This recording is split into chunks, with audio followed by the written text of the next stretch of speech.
السلام علیکم ملګرو، جنید خان ما دا ویډیو به تاسو په سوشل میډیا باندې کتئ، ډیر ګڼ تعداد کې شیر کیږي. د دې ویډیو مکمل حقیقت د سره شریکوم چې دا جنۍ څوک ته او دې دا څه کارنامه کړې. دې ویډیو کې ډیره غټه کارنامه کړې ده. ویډیو لږ مخکې ګورو او اخر کې پیغام هم دی او مکمل ډیټیل له هم وایم چې دې ویډیو کې څه پیغام دی جنۍ ورکړی دی او زما څه پیغام دی. نو ویډیو مکمل ګورئ او ضرور به شیر کوئ. راځئ چې ویډیو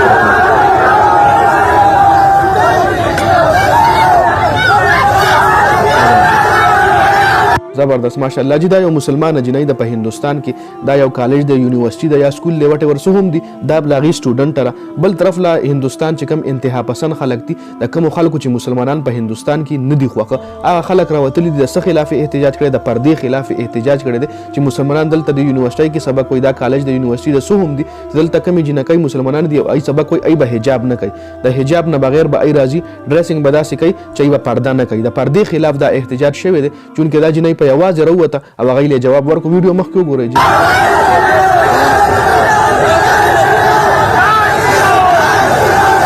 دا ګوره جی ای د خپل بګوان چغې مغې وایي چې کم او دې طرف له زموږ د مسلمانه خور ورغه او دې د الله اکبر نارې ووالې او خپله پردې برقرار ساتلې.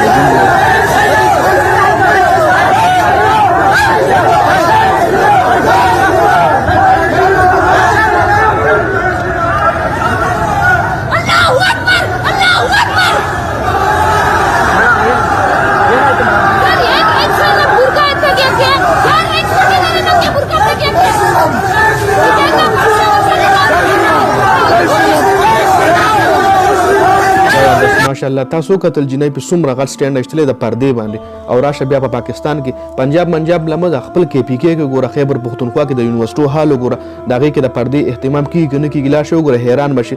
یو څو ورځې مخکې اسلام آباد له تللی ما خیر پنجاب دی کې پی کې حال تاسو وګورئ. پنجاب یونیورسيټي له تلو هم داسې ډریسینګ داسې لباس چې یو ملګری راسره وغله مو وي دا موږ پاکستان کې ګرځو که نه دلته موږ یورپ کنټري له راغلي داسې ډریسینګ قسم باندې یقین وکړئ چې د حیا نه موږ سترګې ښکته کړئ. ملګری راسره وایي ښکته کړه موږ وګوره والله دا څنګه بې حیایي ته موږ راغلي یو. پرېږده خو یو پنجاب دی خو پاکستان یې څه خو ده که نه مسلمان ملک خو دی که نه پرېږده مطلب د دا نه یم خو راشه پښتونخوا کې وګوره. د پښتونخوا کې د یونیورسيټو حال وګوره، د کالجونو حال وګوره چې پردې اهتمام پکې کیږي که نه کیږي. دا وګوره په هندوستان کې تاسو له دا خبره یاد ساتئ چې په پاکستان کې دومره مسلمانان دي چې څومره په هندوستان کې دي. هندوستان کې ډېر ګڼ تعداد کې مسلمانان دي خو چونکې حکومت پې د هندوانو دی ای په خپل راج چلوي نو ای چې څه غواړي کوي په مسلمانانو باندې مختلف ظلمونه کوي. دې نه مخکې ډېر ویډیوز راغلي د مسلمانانو خلاف چې هغوی له عبادت باندې پابندي لګوله چې مسلمانان به مونځ نه کوي، جوماتونه یې وله بندول. دا اوس یو بله ویډیو راغله چې دی به پرده نه کوي.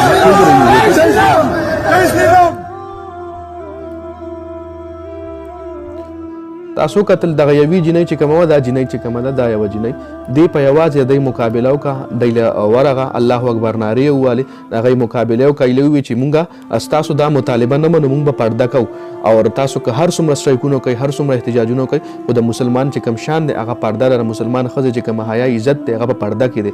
کومه ښځه چې بې پردې شي بې حیا شي د هغې عزت ختم شي هغه بیا معاشره استعمالوي. معاشره جسټ لایک ټیشو پیپر غوندې هغه جنۍ یا ښځه چې کومه چې حیا پرېږدي پرده پرېږدي هغه بیا استعمالیږي.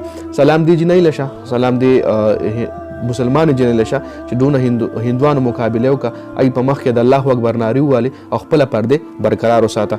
نو یو شاړ غوندې ویډیو ما تاسو سره هم شریک کړم، ډېر زیاته شریکه کېده ما له ډېرو خلکو راولېږله نو ما تاسو سره شریک کړم. تاسو هم وګورئ. دا وګورئ چې دا هغه هندوان هلکان دي کومو چې سټرایک کړی دی.